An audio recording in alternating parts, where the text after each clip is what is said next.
Hi welcome to లా ప్రపంచం. ఈరోజు class 15 of Hindu marriage act 1955. ఈ వీడియోలో సెక్షన్ 24 అండ్ 25 డిస్కస్ చేసుకుందాం.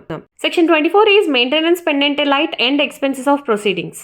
పెండెంట్ లైట్ అంటే డ్యూరింగ్ ప్రొసీడింగ్స్. హస్బెండ్ కి కానీ వైఫ్ కి కానీ ఇండిపెండెంట్ ఇన్కమ్ లేదనుకోండి, అంటే వాళ్ళు జాబ్లెస్ ఏం సంపాదించట్లేదు అనుకోండి, ప్రొసీడింగ్స్ జరుగుతున్నప్పుడే కోర్టుకు గనక వాళ్ళు పిటిషన్ పెట్టుకుంటే వారికి కొంత అమౌంట్ అనేది మెయింటెనెన్స్ గా ఇప్పించమని, అప్పుడు కోర్టు గనక పరిశీలించి అది నిజమే వాళ్ళకి ఖచ్చితంగా మెయింటెనెన్స్ అవసరం అని భావిస్తే అప్పుడు అగ్రీవ్డ్ పార్టీకి ఎక్స్పెన్సెస్ లేదా మెయింటెనెన్స్ పే చేయమని చెప్పేసి కోర్టు ఆర్డర్ చేయొచ్చు అదర్ పార్టీని. అగ్రీవ్డ్ పార్టీకి సరిపడా అమౌంట్ ని మాత్రమే మెయింటెనెన్స్ కింద పే చేయమని చెప్తుంది కోర్టు. మెయింటెనెన్స్ కోసం పిటిషన్ పెట్టుకున్న డేట్ దగ్గర నుంచి 60 days లోపల ఇదైతే డిస్పోజ్ చెయ్యాలి. వాళ్ళకి మెయింటెనెన్స్ ఇవ్వాలా వద్దా అనేది కోర్టు అయితే ఆర్డర్ చెయ్యాలి. ఒక మెయింటెనెన్సే కాదండి, వాళ్ళకి గనక ప్రొసీడింగ్స్ జరిపించడానికి అంటే కోర్టు ఫీజులు కట్టుకోవడానికి కూడా లేదనుకోండి, అవి కూడా ఇందులో ఇంక్లూడ్ చేయొచ్చు కోర్టు. వాటితో కలిపి పే చేయమని చెప్పొచ్చు రెస్పాండెంట్ కి కోర్టు.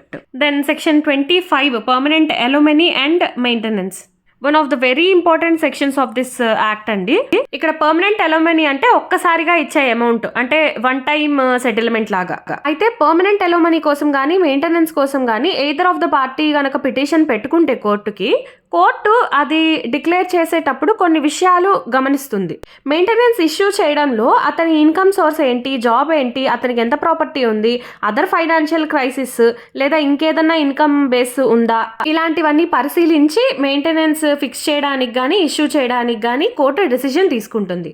అయితే ఇక్కడ పర్సన్ కి కోర్టు మెయింటెనెన్స్ డిగ్రీ పాస్ చేసింది అనుకోండి, పాస్ చేసిన తర్వాత గనక ఆ పర్సన్ జాబ్ తెచ్చుకోవడం కానీ లేదా ఇన్కమ్ ఎర్న్ చేయడం కానీ లేదా ఏదైనా బిజినెస్ పెట్టుకొని ఇన్కమ్ తెచ్చుకోవడం కానీ జరుగుతుంటే, అవతల పార్టీ గనక పిటిషన్ పెట్టుకున్నారు అనుకోండి, ఇదిగోండి వాళ్ళకి జాబ్ వచ్చింది, వాళ్ళ ఇన్కమ్ ఎర్న్ చేస్తున్నారు, వాళ్ళ మెయింటెనెన్స్ వాళ్ళకి వస్తుంది అని పిటిషన్ పెట్టుకుంటే మాత్రమే అప్పుడు కోర్టు మాడిఫై చేయడం కానీ లేదా ఆ డిగ్రీని క్యాన్సిల్ చేయడం కానీ ఇంకేదైనా వ్యారీ చేయడం కానీ జరుగుతుంది.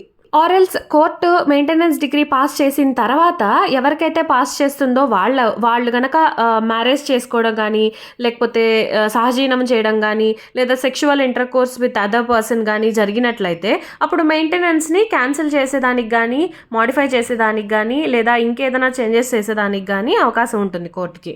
సేమ్ ఇదే ప్రొసీజర్ పర్మనెంట్ అలుమినీ ఇష్యూ చేసేటప్పుడు కూడా కోర్టు ఫాలో అవుతుందండి. బట్ ఏదైనా సరే పిటిషన్ పెట్టుకున్న తర్వాతనే జరుగుతుంది. కోర్టు మెయింటెనెన్స్ ఇవ్వమని ఆర్డర్ చేసింది, డిగ్రీ పాస్ చేసింది, అయినప్పటికీ కూడా ఆ పర్సన్ మెయింటెనెన్స్ ఇవ్వట్లా వాళ్ళకి.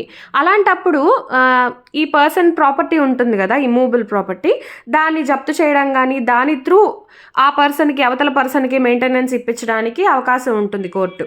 I hope you understand and that's all about section 24, 25. ఓర్పు కష్టపడే తత్వం నీదైతే అదే నీ విజయానికి తొలిమెట్టు. సత్యమేవ జయతే.